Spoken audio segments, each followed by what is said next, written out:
আসসালামু আলাইকুম। নজরুল ইসলাম বাবু স্বাগত জানাচ্ছি এনটিভির সকালের খবরে।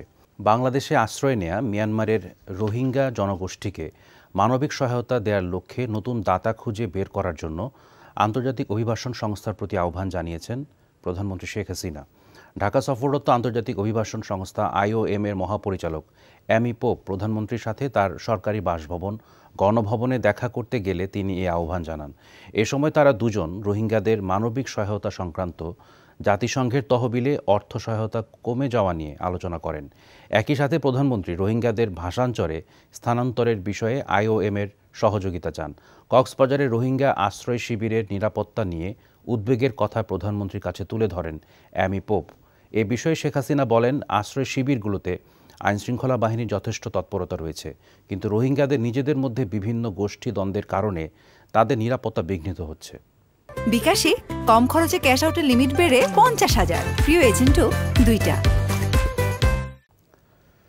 গেল 15 বছরে টাকার অঙ্ক বাড়লেও বাজেটের প্রকৃত আকার বাড়েনি, আর বছর বছর এনবিআরকে রাজস্ব আদায়ের অলৌকিক লক্ষ্যমাত্রা দেয়া হয় বলে জানিয়েছেন সিপিডির সম্মাননীয় fellow doctor Debapriya Bhattacharya.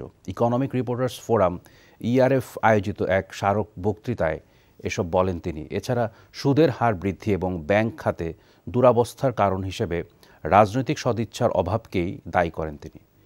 Report করছেন রুকনউদ্দিন। ইকোনমিক রিপোর্টার্স ফোরাম ERF এর প্রতিষ্ঠাতা সভাপতি মোয়াজ্জেম হোসেনের স্মরণে সংগঠনটির কার্যালয়ে আয়োজন করা হয় এই স্মারক বক্তৃতার। সেখানে বক্তব্য রাখেন বিশিষ্ট অর্থনীতিবিদ ডক্টর দেবপ্রিয় ভট্টাচার্য। তার বক্তব্যে উঠে আসে আসন্ন বাজেট প্রসঙ্গ। প্রত্যেক বছর আপনাকে 15-20% করে বাজেটের আয়তন কমানো হয়, তার আবার 80-70-80% বাস্তবায়ন হয়। প্রকৃত বাজেটের আয়তন যে গত 15-20 বছরে আপনার বাড়ে নাই, এই কথাটিকে আপনাকে বলেন। এবং এটা সবচেয়ে বড় শিকার হয় জাতীয় রাজস্ব বোর্ড, কারণ হিসাব মেলানোর জন্য তাকে একটা অলৌকিক লক্ষ্যমাত্রা দিয়ে দেওয়া হয়। সেই অলৌকিক লক্ষ্যমাত্রা তারা করতেও পারে না, 40-50 হাজার কোটি টাকার তার শর্টফল থাকে, ও বেচারাদের আরেক সমস্যা। সরকারের পক্ষ থেকে জিডিপি প্রবৃদ্ধির যে হিসেব দেয়া হয় তা কতটা সঠিক, সেই প্রশ্ন ছিল ডক্টর দেবপ্রিয়র কাছে। আমার জিডিপির অনুমিতির ভিতরে খাদ আছে। যদি জিডিপির পরিমাণ বড় হয় তাহলে এর অনুষঙ্গ হিসেবে আপনার তাহলে দায় দেনা তাহলে জিডিপির অংশ হিসেবে কমে যায়। আবার তাহলে এটা খুব ভালো দেখা যায়। আবার একই সাথে জাতীয় রাজস্ব বোর্ডের কর আদায় জিডিপির অনুপাত হিসেবেও কমে যায়। বর্তমানে ব্যাংকিং খাত সংকটের মধ্য দিয়ে যাচ্ছে উল্লেখ করে তার সমাধানে রাজনৈতিকভাবে এগিয়ে আসার পরামর্শ দেন তিনি। সুদের হার এবং একই রকমভাবে ব্যাংক একীভূতকরণ করার কথা, এবং আপনি বিনিময় হারের এই যে সমস্যাগুলি হয়েছে, এটার একটা বড় কারণ হলো যে একদিকে বড় কারণ হলো নীতি সমন্বয়ের অভাব, আরেক দিকের বড় কারণ হলো এগুলিকে মোকাবেলা করার জন্য যে রাজনৈতিক শক্তি দরকার, সেই রাজনৈতিক শক্তির চেয়ে সুবিধাভোগীদের সামাজিক রাজনৈতিক শক্তি অনেক বেশি। আর্থিক খাতের সঠিক তথ্য জনগণের সামনে তুলে ধরার পাশাপাশি ম্যাক্রো ইকোনমির পলিসি বদল করারও পরামর্শ দেন doctor Debapriya Bhattacharya. Ruknuddin, NTV news, Dhaka. বিকাশে কম খরচে ক্যাশ আউটের লিমিট বেড়ে 50,000, প্রিয় এজেন্টও 2টা। অতীতের তিক্ত অভিজ্ঞতা ও গোয়েন্দা তথ্যের ভিত্তিতে 10 মে নয়াপল্টনে বিএনপির সমাবেশের অনুমতির বিষয়ে সিদ্ধান্ত নেওয়া হবে বলে জানিয়েছেন অতিরিক্ত পুলিশ কমিশনার খন্দকার মহিদুদ্দিন। একই সাথে দলটিকে বিকল্প ভেন্যুতে সমাবেশ করার প্রস্তাব দেওয়া হবে বলেও জানান তিনি। মঙ্গলবার ডিএমপি কার্যালয়ে সাংবাদিকদের তিনি এ কথা বলেন। যে অভিজ্ঞতা যেটি আছে সেটি তো সুখকর নয়। অনেক জায়গায় কিন্তু আমরা অত্যন্ত পজিটিভ থাকার পরেও, সংবেদনশীল থাকার পরেও, আন্তরিক থাকার পরেও আমাদের কিন্তু তিক্ত অভিজ্ঞতা গ্রহণ করতে হয়েছে। ওনারা কি করতে চান বা কি পরিমাণ লোক সমাগম হতে পারে, এক্স্যাক্টলি কখন শুরু করবেন বা কি করবেন, কারা থাকবেন, কিছু জানি না আসলে এখন পর্যন্ত বিস্তারিত। শুধু একটি ছোট্ট একটা,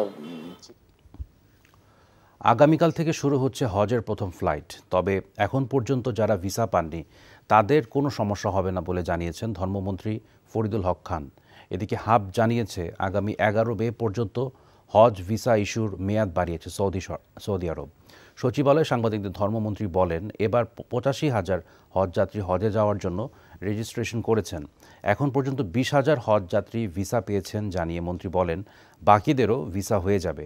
যথাসময়ে সৌদি সরকার ভিসা ইস্যু করবেন বলে আশা প্রকাশ করেন তিনি। বলেন, সময় মতো সবাই যাতে ভিসা পান সে ব্যাপারে আন্তরিক সরকার। আগামী 12 জুন শেষ হবে হজ ফ্লাইট। আমরা সমস্যা অনুভব করছি না। কি বললো জানো?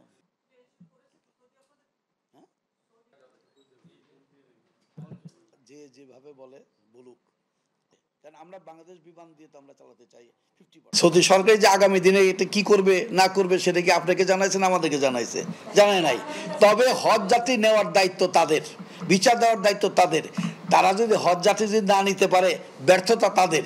তবে আমি এটুকু বলতে পারি যে আমাদের পক্ষ থেকে এবং সৌদি গভর্নমেন্টের পক্ষ থেকে সব হজযাত্রী সঠিক সময়ে যাবে, সঠিক সময়ে ভিসা হবে ইনশাআল্লাহ।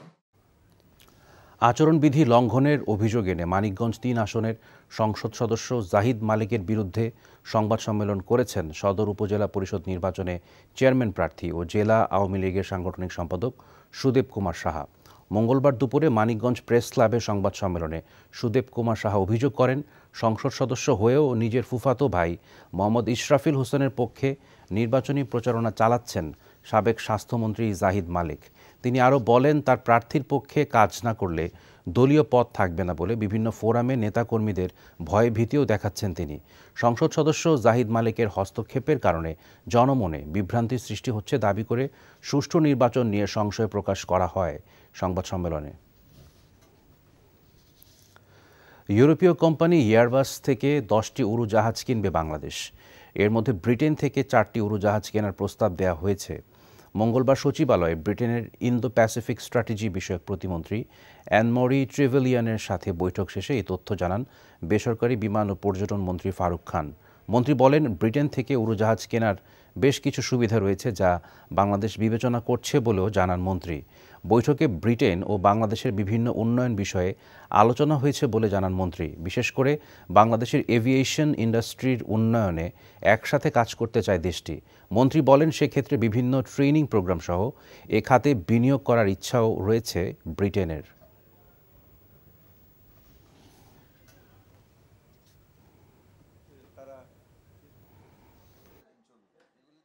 বাংলাদেশে আমাদের বোয়িং আছে, আমরা এয়ারবাসও কনসিডার করছি, যাতে একই ধরনের প্লেন না কিনে 2 ধরনের প্লেন হলে আমাদের সুবিধা হতে পারে বিভিন্নভাবে। সেটার জন্য আমরা ইতিমধ্যে আলোচনা চলছে। বাংলাদেশ বিমানের অধীনে একটা ইভ্যালুয়েশন কমিটি করা হয়েছে। আমাদের কাছে এয়ারবাস ইতিমধ্যে তাদের অফার দিয়েছে, ফাইন্যান্সিয়াল অফার, বিভিন্ন অফার দিয়েছে। ইভ্যালুয়েশনের উপর ভিত্তি করে এটাই করতে হবে। এই মুহূর্তে আমাদের পরিকল্পনা প্রায় 10টার মধ্যে এয়ারবাস কেনা আলটিমেটলি। আবারও উপজেলা নির্বাচনের খবর। উপজেলা নির্বাচনের খবর জানতে এখন সরাসরি যাচ্ছি নাটোরের সদর উপজেলার সরকারি টেকনিক্যাল স্কুল কেন্দ্রে। সেখানে আছেন স্টাফ করেসপন্ডেন্ট হালিম খান। হালিম, ভোট শুরু হতে তো আর মাত্র অল্প কিছুক্ষণ সময় বাকি। ভোটার উপস্থিতি এবং সার্বিক পরিস্থিতি কেমন দেখছেন?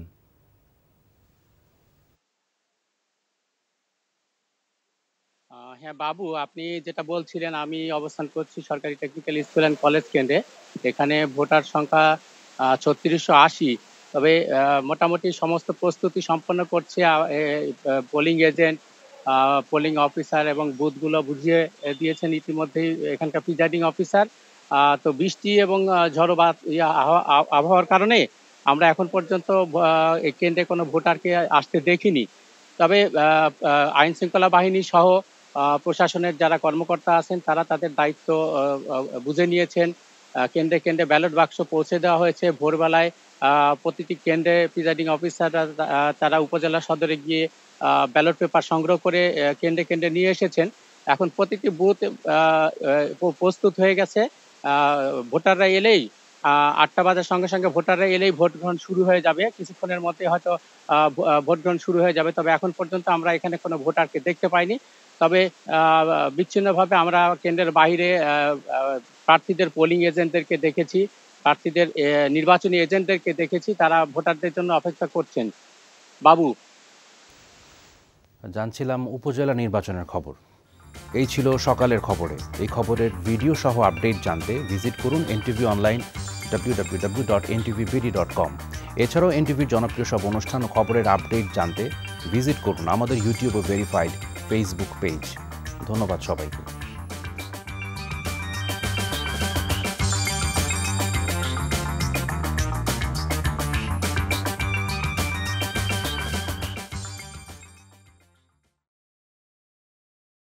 বিকাশে কম খরচে ক্যাশ আউটের লিমিট বেড়ে 50,000, প্রিয় এজেন্টও 2টা।